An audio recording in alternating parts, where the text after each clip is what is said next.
Bonjour à tous et bienvenue dans cette vidéo MAMS. Alors un grand merci à Brise qui m'a envoyé ça par mail. Et vous pouvez vous aussi, hein, c'est pas mon mail privé, mais vous pouvez envoyer à marie.morel214@gmail.com des articles si vous le souhaitez. Hein, c'est le mail que j'ai créé juste pour la chaîne, hein, parce que bon, j'ai pas l'argent d'avoir un nom de domaine. Donc voilà. Donc vous pouvez bien volontiers m'envoyer ça par mail, il n'y a absolument pas de souci. Je les lis tous les jours, donc il n'y a absolument aucun problème. Donc là, Brice m'a envoyé un petit article, il m'a dit un petit article feel good, et c'est vrai que quand je l'ai lu, j'ai dit là quand même, il y a des gens qui doutent de rien, et l'histoire est plutôt cocasse. Donc c'est dans les faits divers, là pour le coup, hein, un article du Figaro. Et donc, c'est une personne qui voyage en train et qui va se targue de transporter de l'héroïne dans son sac, et puis pas des petites quantités, mais malheureusement son interlocuteur, elle ne s'en était pas doutée, mais elle aurait mieux fait de fermer sa bouche. Donc elle se targue de transporter de l'héroïne à ses voisins de train. L'un d'eux est un gendarme. Ouais. Non mais quand tu transportes ça, tu fermes ta gueule, quoi. Enfin, je sais pas, enfin... Bon, moi je transporterai jamais, en plus l'héroïne c'est ce qu'il y a de pire.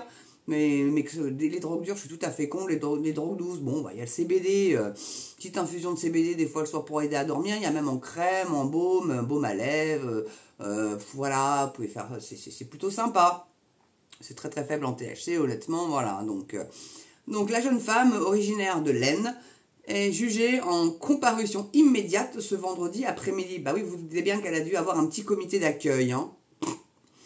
Donc il ne faut pas se confier à n'importe qui. Une femme l'a appris à ses dépens samedi 23 mars après son interpellation en gare de Quimper dans le Finistère. En possession de 1,4 kg d'héroïne. Voilà, c'était pas la petite conso perso, hein. A appris le Figaro de sources judiciaires confirmant une information de Ouest France.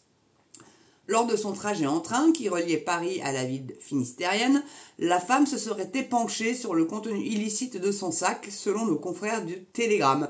L'un de ses voisins s'est montré particulièrement intéressé par son récit, et pour cause, il s'agissait d'un gendarme en civil. Ce dernier a alors alerté les autorités bretonnes. Ah zut, l'article saute. Voilà. Bon sang, c'est absolument infernal.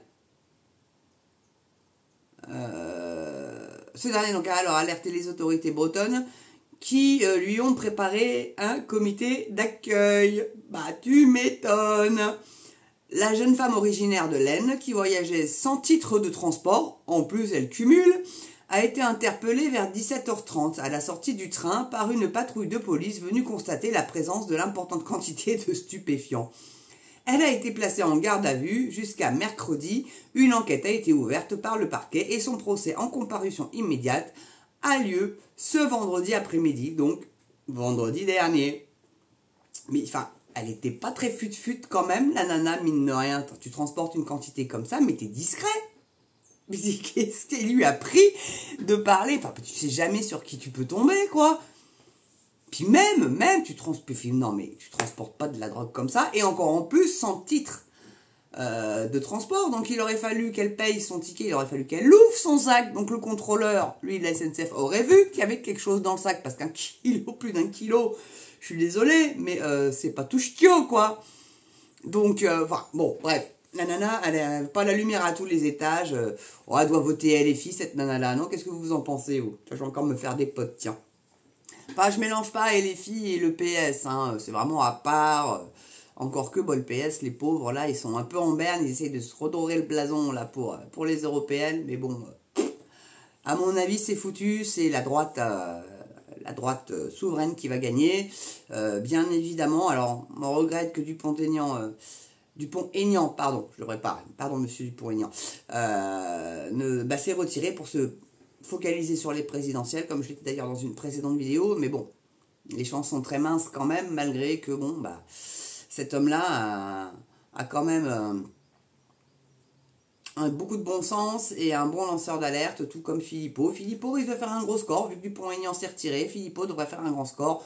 Quant à Asselineau, malheureusement, j'ai un peu peur pour lui que ça soit réduit à peau de chagrin. Donc je le souhaite pas, honnêtement. Moi, si je peux, si j'ai une liste Asselineau, pardon, je voterai Asselineau. Mais bon, faut que j'ai ça dans mon coin, quoi. Il faut qu'il ait une liste et puis voir aussi qui est sur sa liste, si c'est très important. Par contre, le RN, ça j'oublie. Hein. Bardella, même s'ils ont fait une belle prise, il y a du rififi aussi à ce niveau-là. J'en ferai peut-être une vidéo. Je ferai peut-être une vidéo sur le RN d'ailleurs, si ça vous intéresse. Dites-moi dans les commentaires si ça peut vous intéresser. Et d'ailleurs, si vous avez un article, n'hésitez pas. Hein. Je vais mettre en lien mon adresse mail, je pense, pour que vous puissiez éventuellement m'envoyer tout ça. En tout cas, voilà. Merci Brice pour cet article plus que feel good, très cocasse. N'hésite pas, on va se tutoyer parce que maintenant on s'écrit sur mail et tout. On a un ami en commun, on va dire ça comme ça, enfin un ami. On va dire ça comme ça. Et c'est un grand plaisir que de te lire et de lire tes commentaires également parce que franchement à chaque fois c'est des barres de rire mais il faut vraiment que tu m'expliques le truc avec les carottes là. Il va vraiment falloir que tu m'expliques ça. Là vraiment je serais très curieuse de le savoir. Donc si tu veux pas y répondre en commentaire sous cette vidéo, répondez-moi par mail, s'il te plaît, je t'en supplie, je suis vraiment curieuse de savoir ce qui se passe avec ces carottes. Voilà, tu dois avoir les cuisses bien roses à mon avis, les joues bien roses aussi. Allez, en tout cas, je vous embrasse tous. Surtout, n'oubliez pas le pouce, la cloche, l'abonnement, c'est très important. Faut que ça monte, j'aimerais bien réellement pour la date anniversaire des 5 mois, on va dire, le 5 avril. Avoir les 2500 abonnés, ça serait hyper cool et ça me ferait un plaisir monstrueux. Et en plus, c'est le jour anniversaire de ma chère Piper, la minette que vous voyez de temps en temps qui gratouille à la porte et qui pollue, bien évidemment, toutes mes vidéos ou quasiment toutes. Voilà. Donc ça lui ferait plaisir aussi peut-être de voir sa maîtresse heureuse, voyez-vous. Donc ça, et puis sinon, écoutez, que vous souhaitez d'autre qu'une bonne Pâques. Une belle journée, une belle soirée selon l'heure à laquelle vous regardez cette vidéo. Et puis surtout, important, vous le savez très bien, portez-vous bien et prenez soin de vous. Allez, je vous embrasse et je vous dis à très bientôt pour une prochaine vidéo sur MamsTV. À ciao et encore merci à Brice.